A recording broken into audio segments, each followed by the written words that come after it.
Hello everybody, this is Allison Haikiela. Thank you so much for joining me on my YouTube channel today. I am really excited because I am a part of a very special YouTube hop from my friend Nancy, the Handi Scandi. She just hit 500 subscribers on her YouTube channel, so she decided to have a hashtag hop, and the hashtag is HandiScandi500. That's HandiScandi 500. So if you just search that hashtag on YouTube or on Instagram, you will find all of the people that are participating. So you don't have to go link by link, just search by using the hashtag. So the challenge or theme for this hop is to case something that Nancy has done. And case means copy and steal everything. There are some other ways to say it as well, but that's kind of the way I learned it. You kind of borrow somebody else's idea. I don't want to say steal. That's not really the nicest thing to say, right? But we're borrowing each other's ideas, and we are taking something that Nancy created that inspired us, and we're going to make our own project. So Nancy loves using AALL Create stamps and stencils, as well as other stencil brands, so I decided to pull out a couple of those. I know that she loves the Janet Klein stamps, so I have one of those, and she also loves gel printing, and she loves grungy gel printing. So I have this pull that I did. This is actually a roll-off print with a pull underneath. So when you have excess paint or ink on your brayer, you kind of roll it off onto some scrap paper, and this is what this is here. So this has a bit of a background print on it, but then this part is roll off, and I thought it would be a great way to kind of encapsulate some of Nancy's style. So we're going to get started. So when I make my gel prints, I usually use copy paper. So you can see that this is really flimsy paper, and I'm going to be doing some stenciling on it. So to make sure that it's a little bit more supported and won't tear and will be nice on my card, I'm going to just attach it to a piece of 4 by 5 1/4 110-pound cardstock.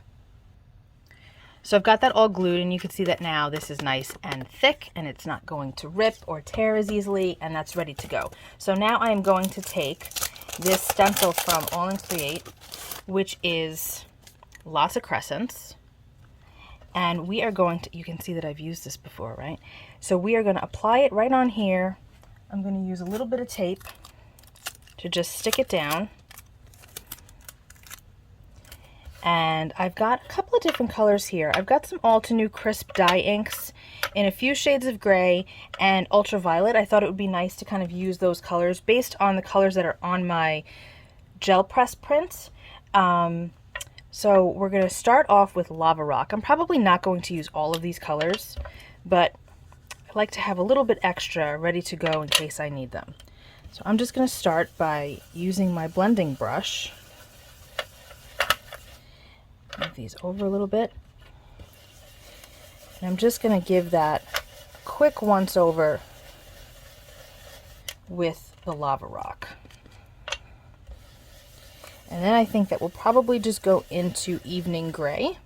And then perhaps after that, we'll go into the Ultraviolet. I think it'll be kind of cool to have that pop of purple.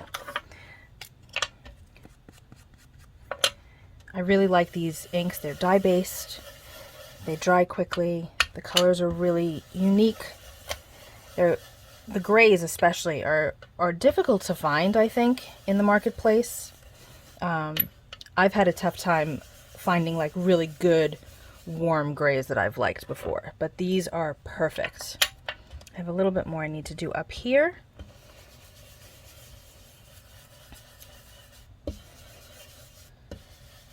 Okay. Back into the Evening Gray, and then we are going to use that Ultraviolet. So I'm going to switch brushes. These white brushes are from the Rabbit Hole Designs, and I use them specifically for my dye-based inks.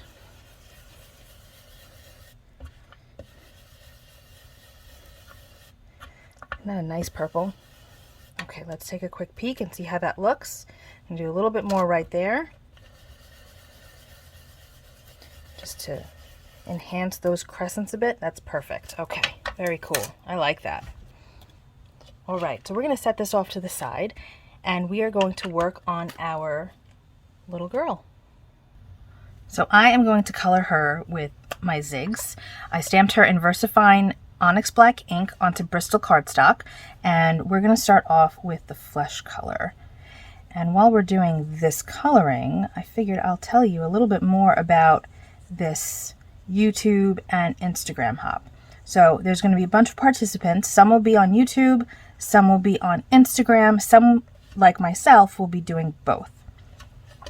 And all you have to do, again, like I mentioned in the beginning of the video, is search for the hashtag HandyScandi500, and of course that information will be in my description box underneath the video. And once you do that search, you should be able to find all of the videos or the Instagram posts that are associated with this hop, and you can help us celebrate together.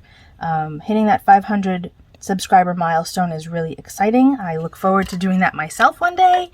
But it's not just about Nancy hitting that number, it's about having that many viewers, you know, enjoying watching her videos too. So it's just as much about Nancy as it is about you guys, the viewers, watching. So she really wanted to honor you guys, so there are a bunch of prizes available. All of that information is really going to be in Nancy's video for sure. I'll touch on it a little bit. I know that there is going to be a prize on the Pear Blossom Press YouTube, and that will be from Amanda. I believe it's a gift certificate. There's going to be a giveaway on Lisa Mensing's YouTube channel, which is awesome. And then there's a bunch of others as well. Again, you should definitely go to Nancy's video first to get all of that information so that you don't miss anything. And make sure that you leave comments. Everybody that leaves a comment has a chance to win on every single video. So the cool thing is, even if we don't have a so-called prize on our channel, if you are the chosen commenter, you will win whatever we create. So somebody is going to win the card that I'm creating here today. So if you'd like that to be you, make sure that you leave a comment, and I will choose a winner, and I'll let you guys know who the winner is. And then you'll just have to give me your address. US residents only, please. Of course, I welcome comments from everybody, but I'll be sending it to somebody in the US, and it's going to be fun. So you'll just have to give me your address, and I'll send it off to you right away. And then you'll have a card from me. So for her skin, I used flesh color, I used oatmeal, and I used beige. And now I am using light blue, turquoise green, and I'll be going into Persian green shortly to get a little bit more depth of color. But you can see how nicely these zigs blend on the Bristol. This is like my favorite type of paper / cardstock to use with the zigs. They blend out really nice, and the colors look fantastic on here. It's a nice bright white, and you can get some really dynamic effects depending on how you play with the colors. So we're just kind of shading her nightgown here. She's getting ready for bed in this one. I really love these images from Janet Klein. I have a couple of the stamps, but I'm also a big fan of her Digi collection. I have many of those, and they're a lot of fun to color up. They're unique. I'm going to use a little bit of Haze blue in her eye, just to make it look a little bit round, like that. And then I'm going to go in with, we have some Sweet Almond Pink. I'm going to use that for her mouth. And a little bit of Pink Haze, which I'm going to use for her tights. I might grab a little bit of a darker pink as well to kind of add some shading. And I'm going to put this color on her collar too. And let's see, how about a bit of Pale Rose, again, just to give some shading, highlight those stripes a little bit, and then I'll blend it back out with this color here. This is, again, the Pink Haze. This is a really soft pink. Perfect. Okay, now we're going to do her hair. I thought it would be fun to give her some green hair, so I have emerald green and green shadow. If you know me, You know I like funky colored hair. I've been dyeing my own hair since I was about 15, and I'm 43 now. So there have been some times that I didn't have a weird color in my hair, but more often than not, I did. So this is not the way I typically color hair. I'm kind of scribbling the color back and forth a bit, as opposed to giving it like true like flicks and highlights. These images from Janet Klein and AALL Create are super whimsical, so I don't really feel the need to make it look super realistic because these images are not realistic looking. So I just kind of give this, I have this as my opportunity to sort of play and experiment with coloring styles that I wouldn't necessarily always do. I think that looks cute. Okay, and I think that her little flower should be yellow. So we're going to go in with yellow. Make it nice and bold. There we go. I think that that's adorable. Now I am going to just give her a quick fussy cut. So our girl is all cut out and we've got our background, but I feel like she's getting a little bit lost. She's kind of floating here and she needs something to ground her with. So I've decided to take out this gel print pull that I have, and I'm going to die cut it with an oval, and she'll just sit on there and we'll put it over here. And then I also have this magical word die from AALL Creative that we're going to cut out of purple, and I'll stack it a couple of times with some white. So I'm going to get that all cut out and then we'll finish putting the card together. I have all of my pieces cut out now, including my card base, which I am going to take some cracked pistachio distress oxide ink and just ink the edges, because if you know anything about the way I do cards, you know that I hardly ever leave the card base completely white. I really like to have a pop of color. Sometimes it's contrasting, sometimes it's spritzed. I just think that it always adds a little something extra to that white card base. So now we have our mat that's going to go here,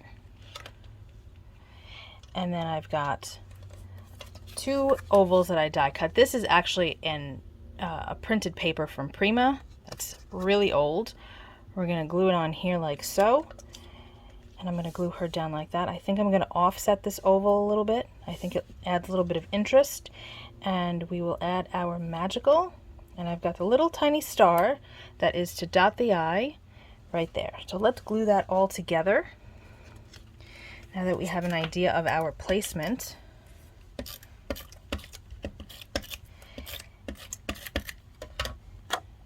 I have a little bit more of a grid line on this side, so I'm going to keep that side showing.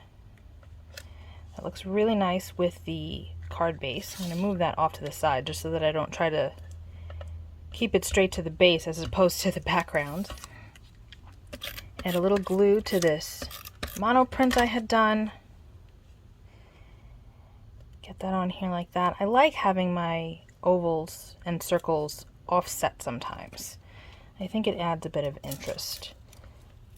And it allows whatever the pattern is from the bottom oval to show a little bit more, which is kind of fun. That's better. Okay, and now we're going to attach our little girl. I'm going to have her coming off the edge of the oval so that it doesn't look like two separate things. It sort of ties both pieces together. I'm going to move my magical and I'm going to adhere this to my card base.